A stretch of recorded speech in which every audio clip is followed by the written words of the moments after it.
पीछे जो लोग खड़े हैं वो सब अपना स्थान ग्रहण करें।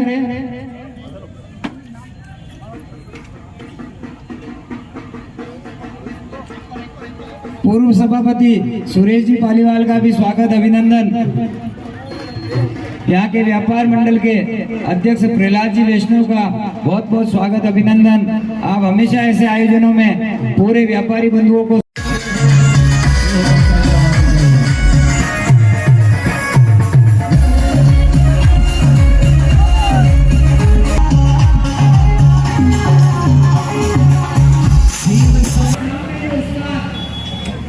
क्या बात है।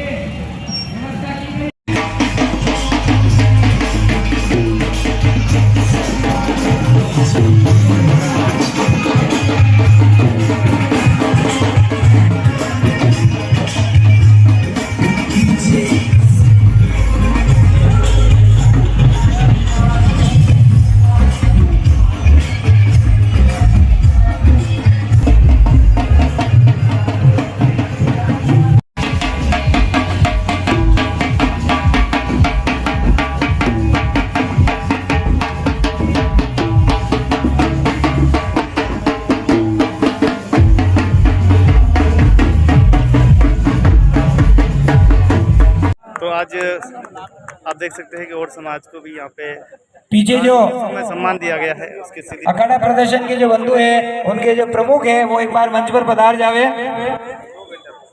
अखाड़ा प्रदर्शन की टोली के प्रमुख तो और समाज को भी यहाँ पे सम्मानित किया गया है। मंच पर पधारे। देखिए राजसमंद में आज महोत्सव कार्यक्रम 5 दिनों तक चल रहा था और आज भव्य शोभा यात्रा थी और सभी को तस्वीरें जो है वो भेंट की गई है। परम सौभाग्य की बात है कि राजसमंद की एक सामान्य शख्सियत कैसा लगा जो हमारे बीच उपस्थित है, लेकिन उनका योगदान बहुत बड़ा है। हमारी जो विश्व प्रसिद्ध नौचों की पाल है उसकी नियमित रूप से सफाई रहे, इसकी व्यवस्था वो नियमित रूप से करते हैं बिना कोई नाम की चाह किए, बिना किसी को बताए। ऐसे जो राजू भाई है उनसे मैं आग्रह करूंगा एक बार मंच पर बुलाए। हम आपको महाराणा राज सिंह जी की छवि भेंट कर आपका सम्मान करना चाहते। बताओ क्या हुआ, क्या बात हुई आज?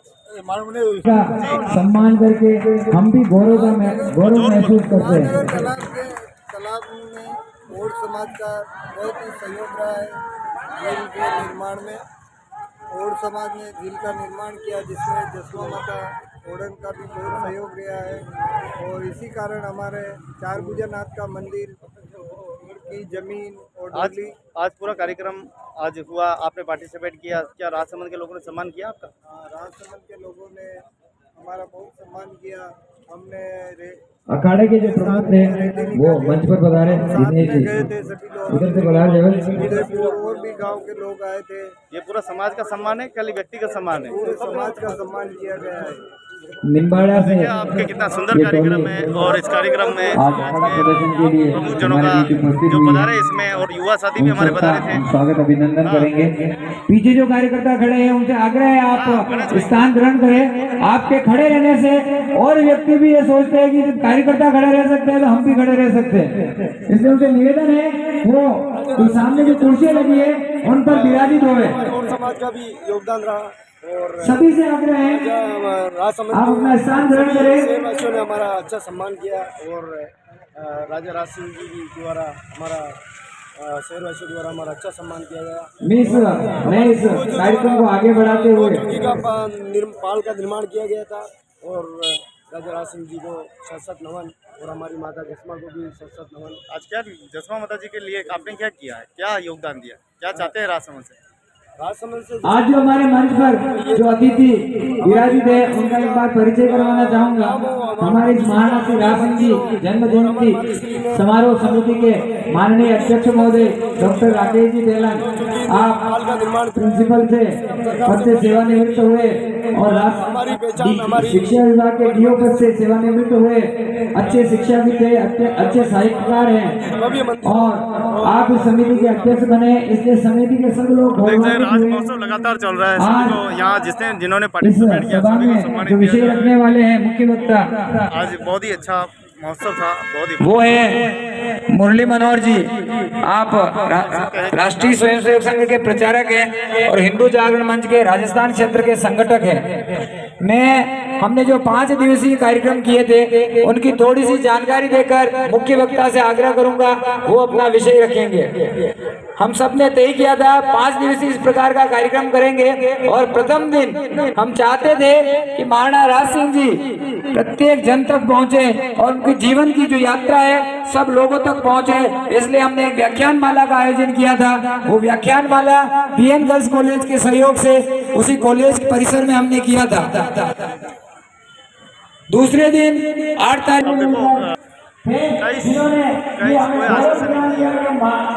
द्वारकाधीश श्रीनाथ जी के प्रतिदिन दर्शन कर सकते हैं, तो हमने तय किया था उन्हीं द्वारकाधीश जी के चरणों से हम इस शोभा यात्रा को प्रारंभ करेंगे।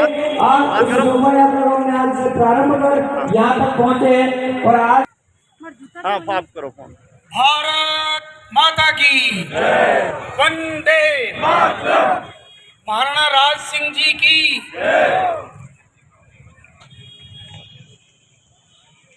महाराणा राज सिंह जी जन्म जयंती महोत्सव समिति के इस समापन कार्यक्रम में मंच पर विराजमान इस समिति के अध्यक्ष और इस भव्य आयोजन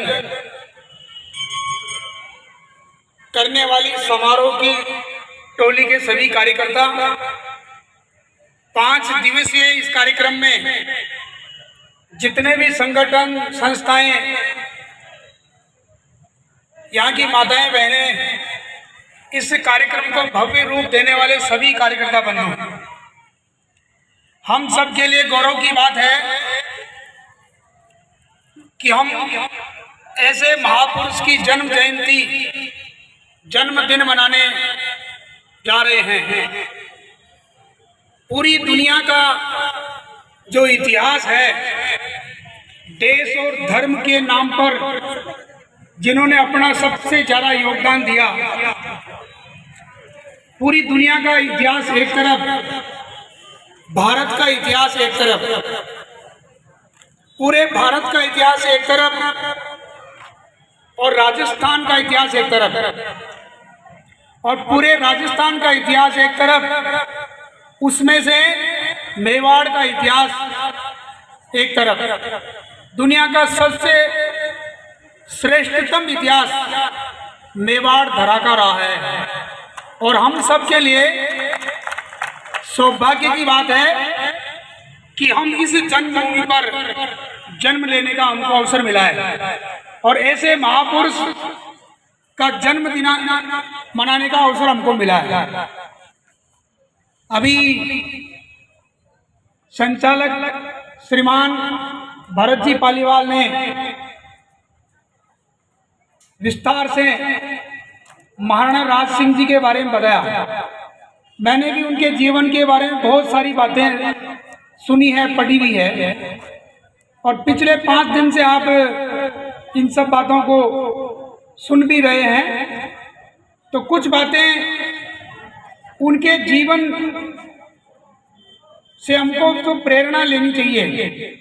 उन बातों को उल्लेखित करते हुए वर्तमान परिप्रेक्ष्य में महाराणा राज सिंह जी का जीवन हमको क्या प्रेरणा देता है, उस विषय पर मुझे बोलने के लिए कहा गया है। हमने स्वर्गीय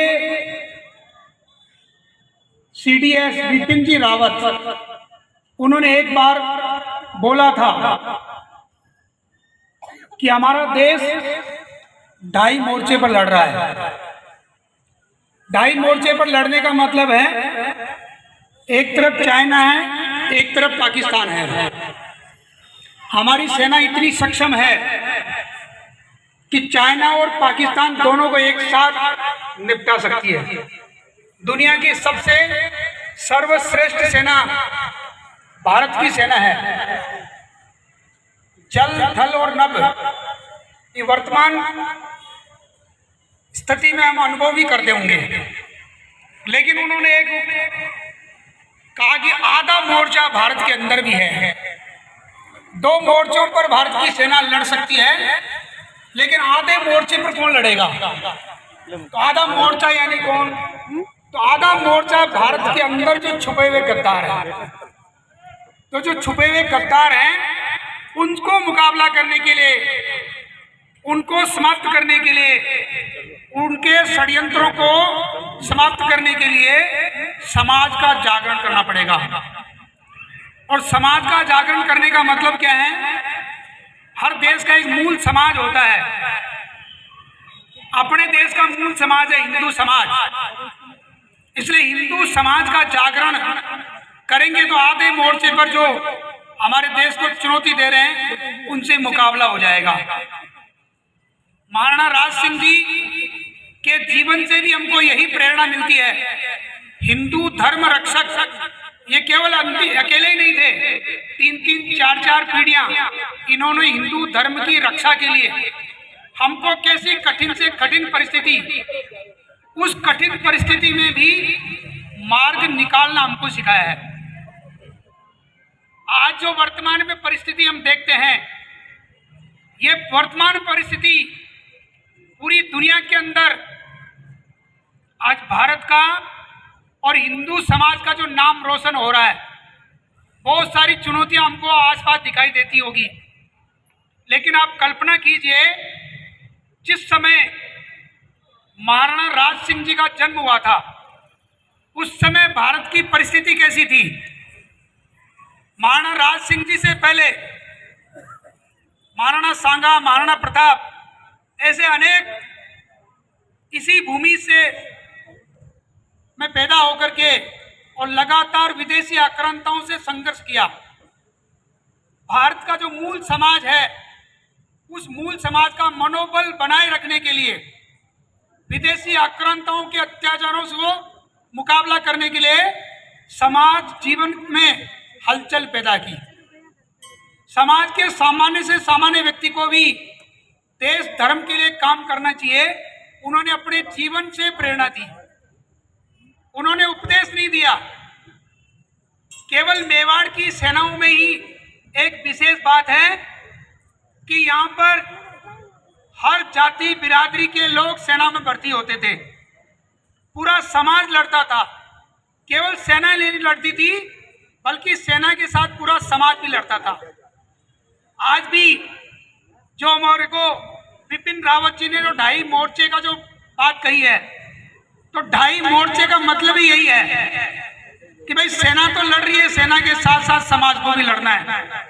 कि सेना बॉर्डर पर लड़ेगी, लेकिन देश के जो अंदर गद्दार है आधा मोर्चा, उस आधे मोर्चे को लड़ने के लिए समाज का जागरण करना आवश्यक है। शक्ति केवल सेना या शस्त्रों में नहीं होती, बल्कि सेना का निर्माण जिस समाज से होता है, वो समाज कितना राष्ट्र प्रेमी, देश प्रेमी है, उसके आधार पर राष्ट्र का विकास होता है। ये तो देश केवल एक भूमि का टुकड़ा नहीं है। देश, राज्य और राष्ट्र 3 प्रकार की परिभाषा है। देश एक भौगोलिक इकाई का नाम है और राज्य एक राजनीतिक इकाई का नाम है, लेकिन राष्ट्र एक सांस्कृतिक इकाई का नाम है। और संस्कृति का मतलब संस्कारों के लगातार प्रवाह के कारण से संस्कृति बनती है। हमारा जो देश है मूल, तो हिंदू समाज के जो संस्कार है, हिंदू समाज की जो संस्कृति है, हिंदू समाज के जितने भी तीर्थ स्थल हैं वो इस भारत भूमि में है। जितने भी महापुरुष हुए हैं वो सारे के सारे महापुरुष भारत की भूमि पर हुए हैं। हिंदू समाज के जितने भी आस्था के स्थल हैं वो भारत की भूमि में है। भारत के बाहर भी है तो अखंड भारत है। अखंड भारत जितना बड़ा भारत है, उसमें जितने भी तीर्थ स्थल हैं, जितने भी महापुरुषों के जन्म स्थान हैं, जितनी पवित्र नदियां हैं, और यहाँ की संस्कृति के प्रति श्रद्धा रखने वाला समाज एकमात्र समाज है हिंदू समाज। तो हिंदू समाज पर वर्तमान में जो चीजें चल रही है, ऐसी परिस्थितियां उस समय भी आई थी। अभी बहुत सारे अखबारों में, टीवी पर, सोशल मीडिया पर एक शब्द बार बार सुनते हैं, लव जिहाद। पूरे देश भर में लव जिहाद ये जो शब्द हमारा शब्द नहीं है, लेकिन 1 लाख हिंदू लड़कियां साल भर में लव जिहाद की शिकार हो जाते हैं विधर्मियों के द्वारा। जिस बहन बेटी को पाल पोस करके हम बड़ा करते हैं, जिसको कन्या देवी कहते हैं, लेकिन विधर्मी के द्वारा पहला फुसला करके हमारी अज्ञानता के कारण से, हमारी लापरवाही के कारण से और कहीं न कहीं हमारे संस्कारों के कमी के कारण से वो 1 लाख लड़कियां लव जिहाद की शिकार हो जाती है। और वो 1 लाख लड़कियां पूरे देश भर का आंकड़ा है। हो सकता है राजसमंद का मुझे जानकारी नहीं है, लेकिन FIR दर्ज होती है, वो आंकड़ा बता रहा हूं। लेकिन ये परिस्थिति आज है। आज कल्पना करो कि आज तो पूरी दुनिया के अंदर हिंदुत्व का बोलबाला है, भारत का डंका पूरी दुनिया में बसता है। भारत का नेतृत्व भी कोई एक राष्ट्रवादी व्यक्ति कर रहा है। पूरी दुनिया के अंदर हिंदू जागरण के नाम पर इतना बड़ा काम हो रहा है, इस समय भी ये परिस्थितियां हैं। तो महाराणा राज सिंह जी के जीवन में भी एक घटना आती है, आपने सबने सुना होगा। किशनगढ़ की जो राजकुमारी है, उस राजकुमारी के बारे में बताते कि औरंगजेब का मन हो गया कि मैं इससे शादी करूंगा। राजकुमारी के पिताजी की मृत्यु के बाद में उनके जो भाई थे मान सिंह जी, उनको उन्होंने संदेश भिजवाया कि हम उससे शादी करना चाहते हैं, रूपवती। अब भाई उनके पास उनके अधीनस्थ थे, इसलिए मजबूरी में हाँ ना कर रहे थे। लेकिन चारुमती जो एक तरह से क्षत्राणी थी, उनको लगा कि मुगलों से शादी करना ये तो हमारे संस्कार के विपरीत बात है। हमारी परंपरा में एक तरह से मुगलों के हाथ आने की बजाय जौहर में जल करके राख बन जाना ज्यादा अहोभाग्य माना जाता है, इसलिए औरंगजेब से शादी नहीं करेंगे। तो उन्होंने महाराणा राज सिंह जी को पत्र लिखा। पत्र लिखने के बाद में पत्र में भी जो भाषा है, पूरा मैं विषय इसलिए नहीं बता रहा क्यों आप लोगों ने सुन रखा है। तो महाराणा राज सिंह जी को संबोधित करके उनको कहा कि मैं तो आपको पति रूप में स्वीकार कर लिया और औरंगजेब मुगलों के हाथ आने की बजाय मैं विष पान करके शरीर को शांत कर लूंगी, लेकिन ये नहीं करूंगी। तो फिर बाद में जो रावत रतन सिंह जी, जिनकी अभी भी शादी हुई थी, उनको बुलाया गया, उनको कहा गया और कहा कि औरंगजेब बारात लेकर के आ रहा है, इसलिए उसको रोकने का काम आमेर पे जाकर के आपको रोकना है। वो जब घर से विदा हो रहे थे तो हाडा रानी जो उनकी पत्नी थी, तो उनसे वो बिछुड़ते समय थोड़ा मन में कमजोरी आ गई और उन्होंने, लेकिन वो भी क्षत्राणी थी, उन्होंने देखा कि मेरा पति मेरे कारण से इसके मन में कमजोरी आ रही है, तो निशानी मांगने पर, और वो निशानी सिर काट करके दे दिया था। और वो सिर को देख करके फिर लगातार वो वहां पर संघर्ष करते हुए मारे भी गए और शहीद हो गए। 3 दिन तक उनको रोका, तब तक महाराणा राज सिंह जी किशनगढ़ जाकर के और शादी करके वापस आ चुके थे। ऐसे महाराणा राज सिंह जी उस समय, ये जो मैं लव जिहाद से इसलिए जोड़ रहा हूं कि उस समय की परिस्थिति, जिस समय दिल्ली पर शासन किसका था, मुगलों का शासन था। पूरे देश भर में मंदिर तोड़े जा रहे थे, गायें काटी जा रही थी, लाखों लोगों का धर्मांतरण किया जा रहा था, हजारों लाखों माता बहनों का अपमान किया जा रहा था। ऐसी परिस्थिति में भी दिल्ली के सम्राट को चुनौती देने वाले महाराणा राज सिंह जी थे। तो ऐसी परिस्थिति में उन्होंने रास्ता निकाला। तो आज तो हमको चिंता करने की जरूरत नहीं है। इसलिए हमको हमारे जीवन में जो महाराणा राज सिंह जी ने महिलाओं के प्रति एक तरह से जो सम्मान था, उस सम्मान को बनाए रखने के लिए उससे टकरा गए।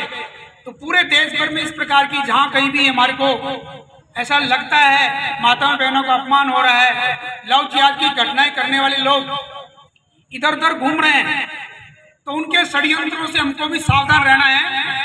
सारा काम सरकार और सेना नहीं करती, बल्कि समाज को करना है काम। ये आधे मोर्चे की लड़ाई का मतलब यही है कि आधे मोर्चे पर समाज को लड़ना है।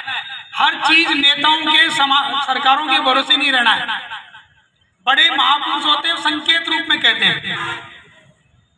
तो ऐसे लव जिहाद की घटनाएं पूरे देश भर में।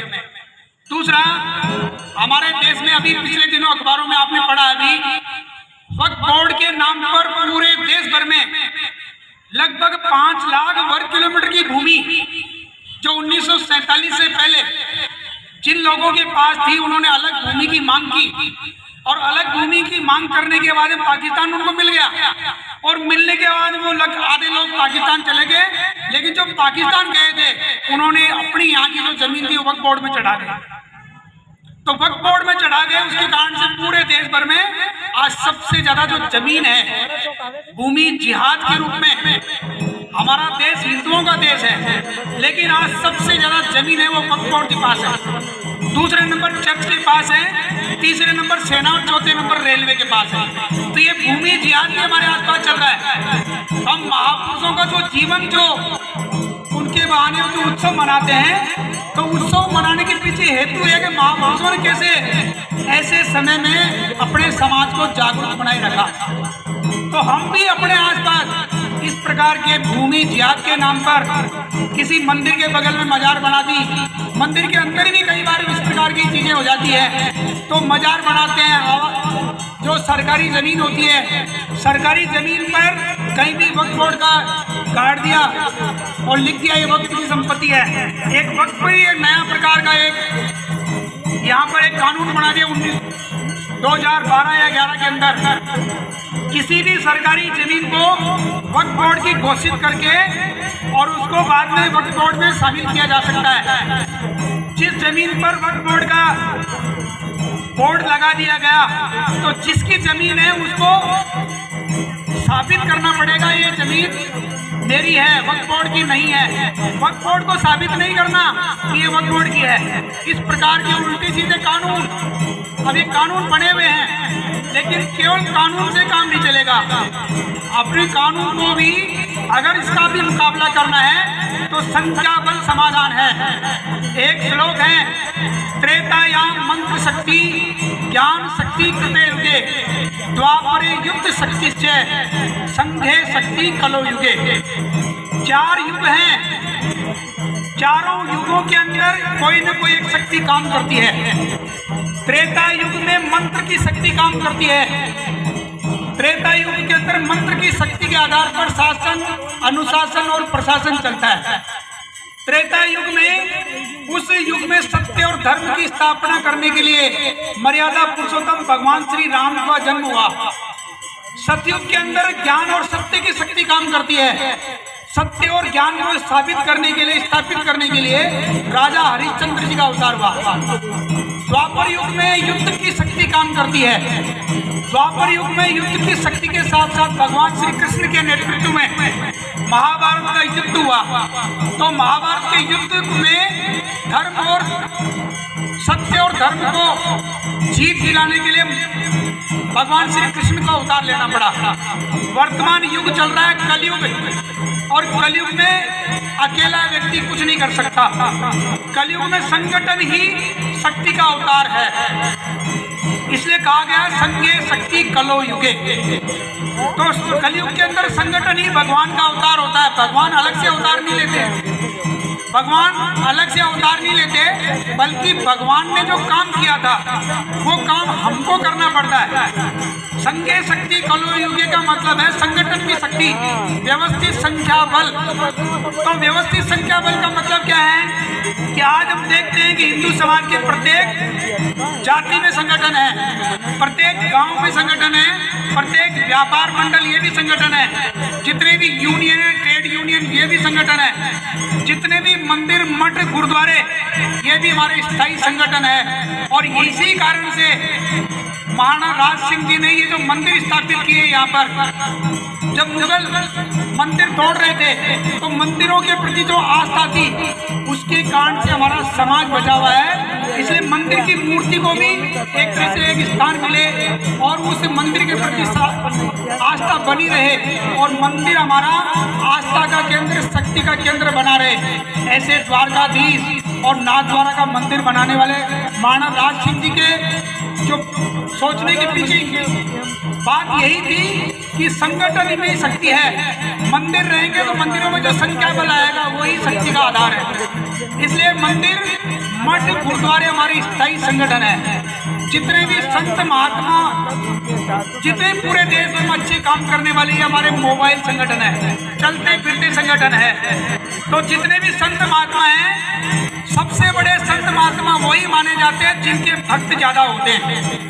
सबसे बड़ा मंदिर वही माना जाता है जिसमें दर्शनार्थी ज्यादा आते हैं। सबसे बड़ा संगठन वही माना जाता है जिसमें संख्या बल ज्यादा होता है। सबसे बड़ा कार्यक्रम भी वही माना जाता है जिसमें संख्या ज्यादा होती है। अभी दीपावली है, तो दीपावली पर भी हम लोग भी खरीदारी करने जाएंगे, तो खरीदारी करते समय भी हम कौन से बाजार में खरीदारी करने जाते हैं जिसमें भीड़ ज्यादा होती है। तो ये कलयुग है, भीड़ तंत्र है, लोकतंत्र है, सिर गिने जाते हैं। सिर कटाने की जरूरत नहीं होती, सिर गिनाने की जरूरत होती है। तो संघे शक्ति कलयुगे, ये हमारे महापुरुषों ने बहुत पहले कहा है। यानी कलयुग के अंदर भीड़ तंत्र है।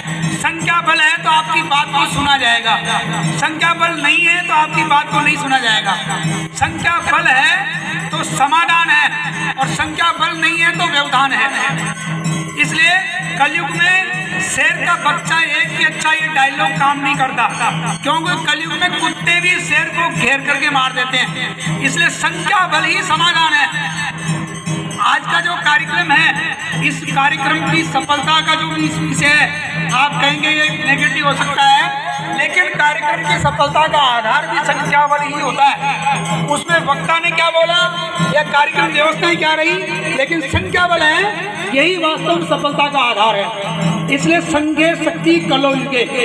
इसलिए अगर समाज को शक्तिशाली बनाना है तो हमारे समाज में जितने भी संगठन, संस्थाएं, संत महात्मा, मंदिर, मठ, गुरुद्वारे, ये जो अच्छे काम करने वाले हैं, इन सब लोगों को समाज का जागरण करना चाहिए। और समाज का जागरण यानी कौन से समाज का जागरण करना, तो हिंदू समाज का जागरण करना है। क्योंकि हर देश का एक मूल समाज होता है, और अपने देश का मूल समाज है हिंदू समाज। तो हिंदू समाज का जागरण करने के लिए पूरे देश भर में जो जितने भी संगठन, संस्थाएं, संत महात्मा, मंदिर, मठ, गुरुद्वारे चलते हैं, इन सब का जागरण करना है। और इसीलिए इसका नाम हिंदू जागरण, और इधर यहाँ बड़ा हुआ भी है हिंदू जागरण मंच राजसमंद। इस कार्यक्रम के मुख्य आयोजकों में से वैसे समिति बना रखी है, लेकिन अधिकांश इसमें पूरा इस कार्यक्रम को व्यवस्थित करने के लिए हिंदू जागरण मंच। हिंदू जागरण मंच का मतलब कोई संगठन नहीं है, कोई संस्था नहीं है। हिंदू जागरण करने वाले जितने भी संगठन चलते हैं, उन सबको एक मंच पर लाने की व्यवस्था का नाम हिंदू जागरण मंच है। इसलिए हिंदू जागरण का काम करना वो राष्ट्र जागरण है। जिस प्रकार हमारे महापुरुषों ने, अलग अलग महापुरुषों ने, ये जो महापुरुष हैं, मैंने बताया कलयुग के अंदर भगवान अवतार नहीं लेते, लेकिन भगवान के रूप में भगवान का संदेश लेकर के महापुरुष जन्म लेते हैं। और जो महापुरुष अपने जीवन से हमको समझाते हैं, वो कोई भगवान के सीधे सीधे डायरेक्ट अवतार नहीं होते हैं, लेकिन भगवान का संदेश लेकर के, भगवान का मैसेज लेकर के, और वो यहाँ की परिस्थितियों के आधार पर अपना जीवन का व्यवहार करते हैं। ऐसे परिस्थितियों में, ऐसी परिस्थितियों में समाज का एक तरह से मनोबल बनाए रखना, समाज में अच्छे संस्कार बना के रखना, समाज के लिए, देश धर्म के लिए बलिदान देने की परंपरा का एक अनवरत प्रवाह बना रहे, उसके लिए महापुरुष अवतार लेते हैं। ऐसे ही महापुरुष महाराणा राज सिंह जी ने इस जो राजसमंद की स्थापना की थी, मेवाड़ की धरा पर उसका अवतार हुआ। और अवतार होने का मतलब है कि वो भगवान नहीं थे, लेकिन महापुरुष थे, भगवान का मैसेज लेके आए थे। क्योंकि कलयुग में भगवान अवतार नहीं लेते, कलयुग में भगवान के भरोसे रहते हैं तो नुकसान होता है। सोमनाथ का मंदिर टूटा था, सोमनाथ का मंदिर टूटा उस समय सोमनाथ के मंदिर में 500 भक्त उसके अंदर थे। 500 भक्त और पुजारी पूजा कर रहे थे। पता चला कि मोहम्मद गजनवी मंदिर को तोड़ने आ रहा है, तो पुजारी और वो सब थे। 50,000 की आबादी का शहर था, और उसमें जब वो मंदिर को तोड़ने के लिए गजनी सेना लेकर के आया, तो हमारे लोगों ने उस समय कहा कि क्या करना चाहिए कि भगवान शंकर का मंदिर तोड़ने की हिम्मत कोई गजनी कर सकता है, तो इसलिए भगवान शंकर ही इसका कुछ न कुछ करेंगे। अब भगवान शंकर कैसे करेंगे, तो सब लोगों ने तय किया कि भगवान शंकर यानी ओम नमः शिवाय का जाप करेंगे 1.25 करोड़ बार। 1.25 करोड़ बार ओम नमः शिवाय का जाप किया। जाप करने के कारण से उन्होंने कहा कि वो तीसरा नेत्र खोलेंगे भगवान शंकर और दुश्मन भस्म हो जाएगा। अब उस समय ओम नमः शिवाय का जाप करना था या शस्त्र उठाना था, लेकिन हमारे समाज में उस समय भगवान के भरोसे रह गए, भगवान आएंगे और भगवान आकर के वही हमको बचाएंगे। इसलिए कलयुग में भगवान नहीं आते हैं, कलयुग में भगवान के रूप में महापुरुष आते हैं और वो महापुरुष बताते हैं ऐसी कठिन परिस्थिति में भी हमने कैसे मार्ग निकाला। इसलिए भगवान के भरोसे नहीं रहना, भगवान ने जो काम किया था वो काम हमको करना है। भगवान रामचंद्र जी ने पूरे समाज को इकट्ठा किया था, अकेले वो पूरे अयोध्या से सेना बुला सकते थे, पूरे देश भर से सेना बुला सकते थे, लेकिन देश भर से सेना नहीं बुलाई। उन्होंने वनवास में रहने वाली जो सामान्य जातियां थी उनको इकट्ठा करके उनके दम पर उस समय रावण को मारा था, उस समय के अत्याचार को समाप्त किया था। तो वही काम महाराणा प्रताप के जितने वंशज रहे सब लोगों ने सामान्य समाज को इकट्ठा करके व्यक्ति, हर जाति बिरादरी का व्यक्ति एक समाज हित के लिए लड़ा। तो महापुरुष आते हैं, वो भगवान का संदेश लेकर के आते हैं, डायरेक्ट भगवान नहीं होते। तो कलयुग में भगवान के भरोसे नहीं रहना, भगवान ने जो काम किया था वो काम महापुरुष करते हैं और वही महापुरुष हम करेंगे तो हम भी महापुरुष बन सकते हैं। तो महाराणा राज सिंह जी ने, महाराणा प्रताप ने जो काम किया सामान्य समाज को लेकर के, किसी भी प्रकार का छुआछूत भेदभाव इस प्रकार का उस समय नहीं था। हिंदू समाज को शक्तिशाली बनाना है तो सबसे बड़ा काम, एक तो मैंने बताया कि समाज को जागरूक करना है, भगवान के भरोसे नहीं रहना। भगवान ने जो काम किया था, महापुरुषों ने जो काम किया था वो काम हमको करना है। दूसरा, इस समय हमारे समाज में सबसे बड़ी चुनौती है छुआछूत की। अपने यहाँ राजसमंद वगैरह में तो थोड़ा कम ही रहता है, लेकिन फिर भी हमारे हिंदू समाज की सबसे बड़ी कमजोरी है छुआछूत भेदभाव। अगर छुआछूत भेदभाव अगर हम नहीं रखेंगे, हिंदू समाज को कोई भी कमजोर नहीं कर सकता। तो ऐसे महाराणा राज सिंह जी की जन्म जयंती समारोह समिति के इस कार्यक्रम के समापन समारोह पर मेरे को बुलाया। मैंने पहले बताया कि महाराणा राज सिंह जी के बारे में तो मैं ज़्यादा नहीं बोल पाऊंगा क्योंकि जीवन बहुत ज़्यादा नहीं पढ़ा, लेकिन वर्तमान परिस्थिति में हमको महाराणा राज सिंह जी के जीवन से प्रेरणा लेकर के अपना जो हिंदू समाज है, इस हिंदू समाज को शक्तिशाली बनाने के लिए हम सबको प्रयत्न करना चाहिए। और महाराणा राज सिंह जी के साथ ही किस प्रकार के जो देश जन भूमि और इस देश के लिए अपना सर्वस्व बलिदान करने के लिए आतुर हो गए, तो उनका व्यवहार किस प्रकार का था। तो हम सबको भी अपना सामान्य व्यवहार, अपनी परंपराओं के प्रति श्रद्धा, अपने महापुरुषों के प्रति श्रद्धा, अपने तीर्थ स्थलों के प्रति श्रद्धा का भाव हमको बनाना है। और ये भारत जो भूमि है, ये केवल भूमि का टुकड़ा नहीं है, ये साक्षात जगदम्बा है, भगवान का अवतार है। अटल जी ने भी कहा कि ये भूमि केवल जमीन का टुकड़ा नहीं, साक्षात जगदम्बा है। यहाँ की नदी गंगा है और यहाँ का कण कण शंकर है। हम जिएंगे भी तो इस देश के लिए और मरेंगे भी इस देश के लिए, और मरने के बाद में भी गंगा जल में बहती हुई हमारी हड्डी के कोई कान लगा करके सुनेगा, एक ही आवाज आएगी, भारत माता की जय। तो ये जो भारत माता की जय यानी भारत के प्रति आस्था, इसके प्रति श्रद्धा बनाए रखने के लिए जैसे महापुरुषों ने अपना सर्वस्व बलिदान देकर के हम सबको आज की स्थिति में अब अपनी बारी है, और अभी भी बड़े महापुरुषों को केवल याद करेंगे, उनके जीवन को नहीं अपनाएंगे तो हम तो पाएंगे। इसलिए महापुरुषों ने जो जीवन जिया था वैसा जीवन हम जी करके, उनके जो उन्होंने व्यवहार किया था वैसा व्यवहार हम करेंगे। हनुमान चालीसा पढ़ने से हनुमान जी कुछ नहीं होते, हनुमान जी ने जो काम किया था वैसा काम हमको करना है। इसलिए आज के दिन इससे इतना कह करके अपनी वाणी को विराम देता हूँ। और आप जय राणा राज सिंह जी की, महाराजा की जय हो। जैसा कि आप देख सकते हैं कि कार्यक्रम लगभग संपन्न हो चुका है। पूरा वक्ता जो है उन्होंने अपने विचार रखे और आज बड़ी संख्या में राजसमंद की बहुत बड़ी भागीदारी रही है। सभी का बहुत बहुत धन्यवाद, बहुत बहुत आभार। और तो क्या कहना चाहेंगे आज राजसमंद वासियों को और पूरे देश के वासियों को, क्या कहना चाहेंगे आपकी ओर से? बहुत अच्छा कार्यक्रम रहा। तो देखिए आज कार्यक्रम इतना सुंदर रहा है कि उसकी प्रशंसा शायद आज राजसमंद के घर घर लोग चर्चा कर रहे हैं कि इतनी सुंदर झांकी हमारे कार्यक्रम के संयोजक बड़े प्रसन्न भाव से। हाँ, ये गलत बात। आखिरी क्या कहना चाहेंगे आपके इस राजसमंद वासियों को, देशवासियों को? देखो, राजसमंद संस्थापक महाराणा श्री राज सिंह जी की जो जन्म जयंती हम सब मिलकर मनाई है, और ये ऐतिहासिक जो कार्यक्रम हुआ है सभी समाजजनों के सहयोग से हुआ है, नगरवासियों के सहयोग से हुआ, जो जन जन जो राजसमंद से जुड़ा हुआ है उन सभी के सहयोग से हुआ। विशेष करके और समाज की उपस्थिति भी इस समय रही हमारे साथ, जिन्होंने इस झील के निर्माण में अपना अमूल्य सहयोग दिया था, उनका भी हम आभार व्यक्त करते हैं। साथ ही सभी समाजजन जो जुड़े रहे हमसे इस कार्यक्रम से, पूरे 5 दिवसीय कार्यक्रम में, उन सबका बहुत बहुत आभार, धन्यवाद। इसी प्रकार हमसे जुड़े रहे हैं। तो देखिए, जैसे कि वक्ता बता रहे थे कि राज सिंह जी एक ऐसे महाराजा थे जो सबको साथ लेके चलते थे, बिल्कुल हर समाज को प्राथमिकता देते थे, हर समाज से वो प्रेम करते थे, एक तरह के आर्किटेक्ट और इंजीनियर थे वो। महाराणा राज सिंह जी के बारे में जितना कहा जाए कम है।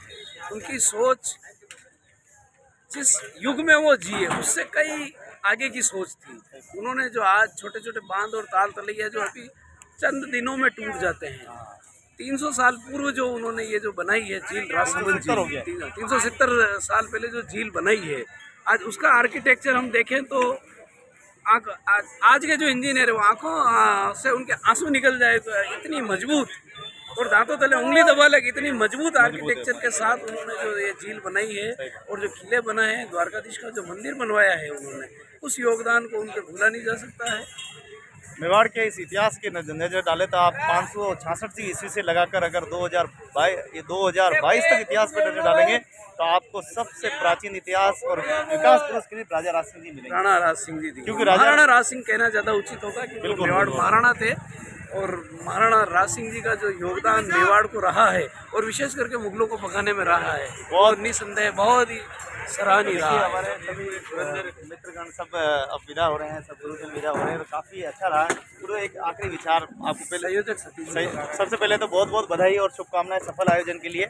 और आज जिस प्रकार से राजसमंद, जिससे उम्मीद की जा रही थी कि राजसमंद में, और जिस प्रकार से राजसमंद में क्या पता क्या होगा, 2 दिन पहले मट की है बहुत बड़ा, लेकिन आज आपकी जो भाव है क्या कहना चाहेंगे आज राजसमंद को और पूरी दुनिया को? कार्यक्रम के जो प्रारंभ में हम लोगों ने जो सोचा था कि जितना भव्य कार्यक्रम होना चाहिए उसी अनुपात में सभी कार्यकर्ताओं ने मेहनत की, और आज ये जो परिणाम सबने देखा है, तो निश्चित रूप से ये आने वाले समय में राज सिंह जी को हम स्थापित तो हम क्या करें, उनका जो पुराना वैभव है उसको पुनः लौटाने के लिए जो प्रयत्न हम लोग कर रहे हैं, हम सब मिलकर के जरूर उसको पूरा कर पाएंगे, ऐसा विश्वास है। आज के कार्यक्रम को देख करके जनता का जो उत्साह है, जनता की जो उमंग है, लोगों में जिस प्रकार का कार्यक्रम के प्रति जो दृष्टिकोण है, इस सबको देख करके ऐसा लगता है कि लोग ऐसे कार्यक्रम की इंतजार कर रहे थे, कोई कार्यक्रम आया है, और निश्चित रूप से भगवान इतनी शक्ति दे कि हर साल ये कार्यक्रम कर सकें, ऐसा ही करके मैं पूरी करूँगा।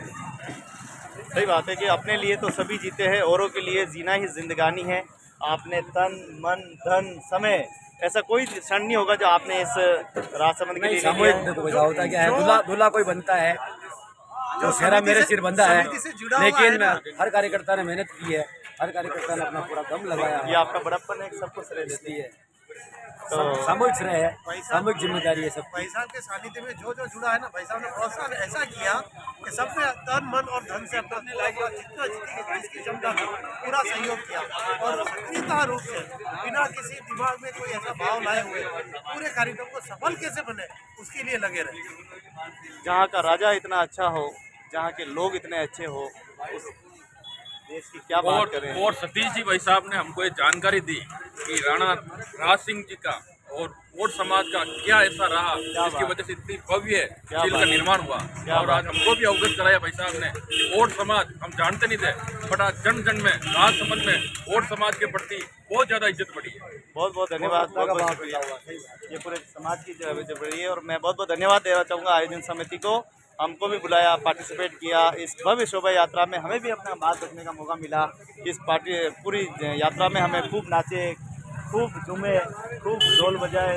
आप आए, आपको बधाई और धन्यवाद, और पूरे समाज को बधाई और पूरे समाज को धन्यवाद। महाराणा राज सिंह जी की जय हो। महाराणा राज सिंह जी की जय हो। महाराणा राज सिंह जी अमर रहे, अमर रहे, अमर रहे। जय हो। जय ठाकुर जी।